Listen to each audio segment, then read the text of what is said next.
আসসালামু আলাইকুম বন্ধুরা, চালের গুঁড়ো দিয়ে যে এত সুন্দর মিষ্টি বানানো যায় আপনারা না দেখলে বিশ্বাসই হবে না। তো চলুন আজকের এই রেসিপিটা প্রথম থেকে শেষ পর্যন্ত দেখতে থাকুন। আশা করছি আপনাদের ভীষণ ভালো লাগবে। তাহলে চলুন শুরু করা যাক। তো দেখুন, এখানে আমি গ্যাসটা অন করে একটি কড়াই বসিয়ে দিয়েছি। কড়াইটা আমি খুব ভালো করে ধুয়ে নিয়েছি। তো জলটা আছে, এই জলটাকে শুকিয়ে নিতে হবে। দেখুন কড়াইটা শুকিয়ে গেছে। এখন আমি গ্যাসের ফ্লেমটা একদম লো ফ্লেমে রেখে দিচ্ছি। তারপরে দিয়ে দিচ্ছি চালের গুঁড়ো। তো এখানে আমি 1 বাটি চালের গুঁড়ো নিয়েছি। এই চালের গুঁড়োটাকে আমি হালকা করে ভেজে নেব, যাতে চালের গুঁড়োর যে কাঁচা একটা এক্সট্রা গন্ধ রয়েছে সেই কাঁচা গন্ধটা যেন চলে যায়। খুব বেশি লাল করে ভাজার কোনো প্রয়োজন নেই, হালকা একটু ভেজে নিলেই হবে। সব সময় কিন্তু আমাদের হাতের কাছে ছানা থাকে না, তো ছানা ছাড়াই কিন্তু এইভাবে চালের গুঁড়ো দিয়ে মিষ্টিটা খুব সহজে বানিয়ে নিতে পারবেন। আর বাচ্চা থেকে বড় সবাই কিন্তু খুবই পছন্দ করবে। তো দেখুন চালের গুঁড়োটা আমি হালকা করে ভেজে নিয়েছি। এখন আমি এর মধ্যে দিয়ে দেব দুধ।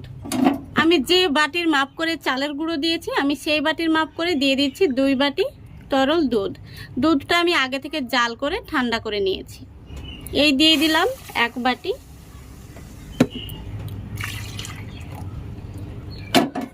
তো দেখুন আমি 2 বাটি তরল দুধ দিয়ে দিলাম। এবার খুব ভালো করে চালের গুঁড়োর সঙ্গে মিক্স করে নিতে হবে। গ্যাসের ফ্লেমটা কিন্তু একদম লো ফ্লেমেই রাখতে হবে। লো ফ্লেমে রেখেই কিন্তু এই প্রসেসটা করে নিতে হবে। লক্ষ্য রাখতে হবে চালের গুঁড়োর মধ্যে যেন দলা পেকে না যায়। দেখুন খুব সুন্দরভাবে কিন্তু একটি টাইট ডো তৈরি হয়ে গেছে। এখন আমি ডোটাকে একটি থালার মধ্যে নিয়ে নিচ্ছি।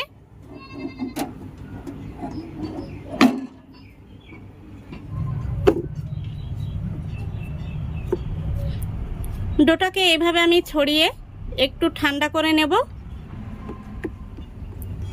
দেখুন ডোটাকে আমি ঠান্ডা করে নিয়েছি।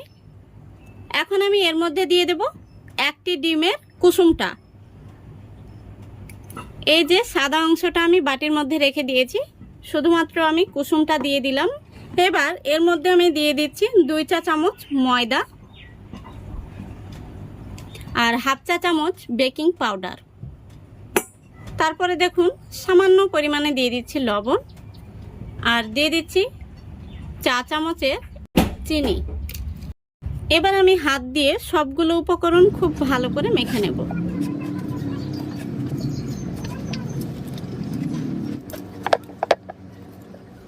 দেখুন খুব ভালো করে মেখে নিয়েছি। এখন আমি এর মধ্যে দিয়ে দেব 1 টেবিল চামচ ঘি। এই ঘিটা দিয়ে আমি আরও একটু মেখে নেব, তাহলে হাতের মধ্যে আর ডোটা কিন্তু লেগে যাবে না।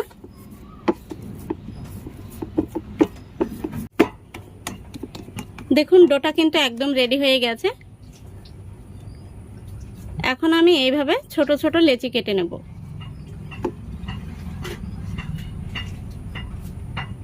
দেখুন সবগুলো লেচি কেটে নিয়েছি। এখন আমি মিষ্টিগুলোকে গোল করে নেব। এইভাবে 2 হাতের তালুতে নিয়ে গোল করে নিতে হবে। লক্ষ্য রাখতে হবে যেন এর মধ্যে একটুও ফাটল না থাকে। দেখুন মিষ্টিটা কত সুন্দর হয়েছে। এইভাবে আমি সবগুলো লেচি গোল করে নেব।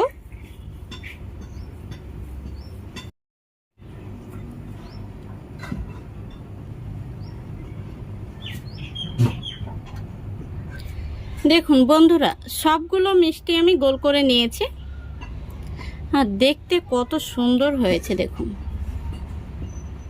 এখন আমি চলে যাব মিষ্টিগুলোকে ফ্রাই করতে। তো বন্ধুরা মিষ্টিগুলো ফ্রাই করার আগে আমি একটি সিরা বানিয়ে নেব। তো এখানে আমি দিয়ে দিচ্ছি 1 কাপ চিনি আর দিয়ে দিচ্ছি 2 কাপ জল। এবার আমি গ্যাসটা অন করে দিচ্ছি। আর মিষ্টির মধ্যে সুন্দর একটি ফ্লেভার আসার জন্য দিয়ে দিচ্ছি 2টো এলাচ। এলাচগুলো আমি একটু মুখ ফাটিয়ে দিয়েছি। তো সিরাটা কিন্তু খুব বেশি ঘন করার কোনো প্রয়োজন নেই, 1 তার কিংবা 2 তার কোনোটাই দরকার নেই। হালকা একটু চিটচিটে ভাব চলে আসলে কিন্তু সিরাটা হয়ে যাবে। দেখুন বন্ধুরা, শিরাটা কিন্তু একদম রেডি হয়ে গেছে। আর এই শিরাটার মধ্যে আমি হাফ চামচ মতো ঘি দিয়েছি, সেই জন্য কালারটা খুব সুন্দর এসছে। আর ঘি যে দিয়েছি সেটা কিন্তু স্কিপ হয়ে গেছে। দেখুন হালকা একটু চিটচিটে ভাব চলে এসছে, এই দেখুন। তো এর চাইতে আমি আর ঘন করব না। তো এখন আমি শিরাটা নামিয়ে নেব। শিরাটাকে আমি ঢাকা চাপা দিয়ে রেখে দিচ্ছি। এবার দেখুন মিষ্টিগুলো ভাজার জন্য আমি তেলের কড়াই বসিয়ে দিয়েছি। তো তেলটাকে খুব ভালো করে গরম করে নিতে হবে। তো বন্ধুরা দেখুন তেলটা কিন্তু গরম হয়ে গেছে। এখন আমি এই গরম তেলের মধ্যে মিষ্টিগুলো একে একে দিয়ে দেব।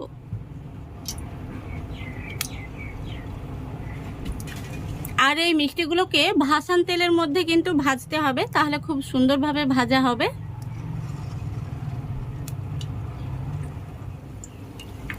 দেখুন সবগুলো মিষ্টি আমি একসঙ্গে দিয়ে দিয়েছি। এখন কিন্তু হাতা বা খুন্তি লাগানো যাবে না, কড়াইয়ের হাতনটা ধরে একটু এইভাবে ঝাঁকিয়ে দিতে হবে, তাহলে দেখবেন মিষ্টিগুলো খুব সুন্দরভাবে ফুলে ফুলে উঠছে।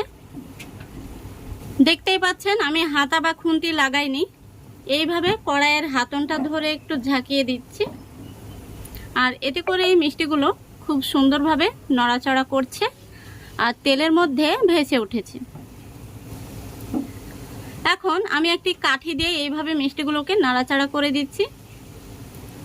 এতে করে দেখবেন মিষ্টিগুলো খুব সুন্দরভাবে কালার আসবে।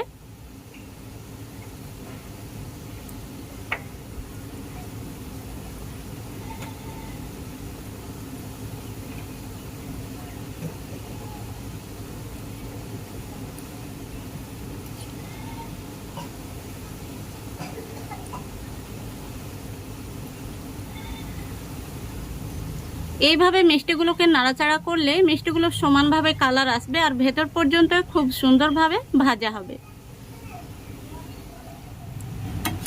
দেখুন বন্ধুরা মিষ্টিগুলো কত সুন্দর হয়েছে আর ফুলে কিন্তু দ্বিগুণ হয়ে গেছে, এই দেখুন। তো মিষ্টিগুলোকে আমি আরো কিছুক্ষণ ভেজে নেব, আরো কিছুটা কালার আসা পর্যন্ত। বন্ধুরা দেখুন মিষ্টিগুলো ভাজা হয়ে গেছে, এর চাইতে আমি আর কালার করব না। দেখুন কত সুন্দর কালার এসছে। তো মিষ্টিগুলোকে এখন আমি তেল থেকে তুলে নেব।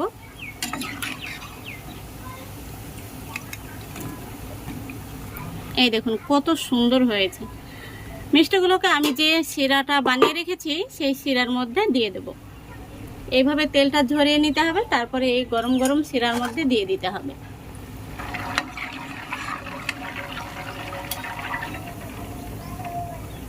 কয়েকটা মিষ্টি এরকম মানে ফেটে ফেটে গেছে, তো ফেটে গেলেও তাতে কোনো সমস্যা নেই, সেই জন্যই কিন্তু মিষ্টিগুলোতে রসটা খুব সুন্দরভাবে প্রবেশ করবে। দেখুন কত সুন্দর হয়েছে, দারুণ কালার এসছে কিন্তু।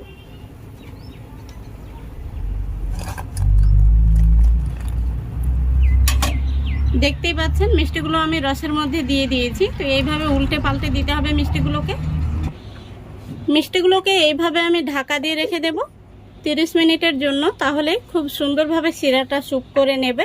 তো ফিরে আসছি 30 মিনিট পর। দেখুন বন্ধুরা 30 মিনিট পর আমি ফিরে আসলাম। মিষ্টিগুলো কত সুন্দর হয়েছে দেখুন, আর সম্পূর্ণ শিরাটা কিন্তু স্যুপ করে নিয়েছে। এখন আমি এখানে একটি প্লেট নিয়ে নিচ্ছি আর মিষ্টিগুলোকে প্লেটের মধ্যে আমি সার্ভ করে নিচ্ছি। তো বন্ধুরা চালের গুঁড়ো দিয়ে যে এত সুন্দর মিষ্টি বানানো যায়, আপনারা না বানালে বিশ্বাসই হবে না।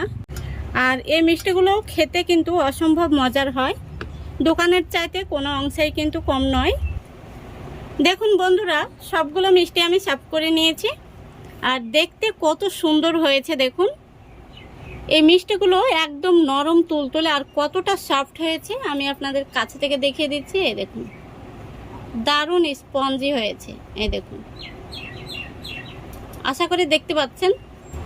আর ভেতর থেকে কিন্তু একদম নরম তুলতুলে, দেখুন ভেতর থেকে কতটা রসালো হয়েছে। তো ছানা ছাড়াই যে এত সুন্দর মিষ্টি বানানো যায় আপনারা না দেখলে বিশ্বাসই করতে পারবেন না। বাড়িতে একবার হলেও বানিয়ে দেখবেন, চালের গুঁড়ো দিয়ে এই মিষ্টি একবার খেলে কিন্তু বারবার খেতে ইচ্ছে হবে। যতবার এইভাবে চাপ দিবেন ততবারই কিন্তু রসটা বেরিয়ে আসবে। এই দেখুন। তো রেসিপিটা যদি ভালো লেগে থাকে অবশ্যই লাইক কমেন্ট শেয়ার করে দেবেন এবং চ্যানেলটিকে সাবস্ক্রাইব করে অল নোটিফিকেশানটি অন করে সঙ্গে থাকবেন। আজকের মতো এখানেই বিদায় নিচ্ছি। সবাই ভালো থাকবেন, সুস্থ থাকবেন। খোদা হাফেজ।